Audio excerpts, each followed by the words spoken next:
Yung naman mismo, may problema man din siya sa droga, di ba? Di ba? Siya mismo, di ba? Yung Senate hearing, may problema siya sa droga, di ba?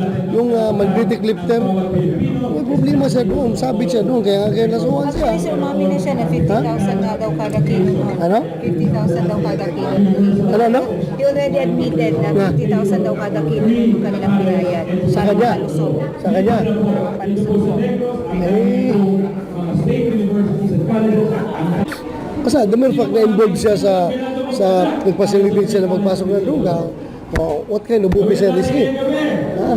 Police siya. Membro siya ng Philippine National Police, official siya. Pinagkitiwalaan ko pa siya, ginawa ko pa siya deputy ng PIDEG, di ba? Dahil sabi niya, magtatrabaho siya ng gusto. Gagamitin niya yung kanyang mga koneksyon sa international connection niya sa drugs para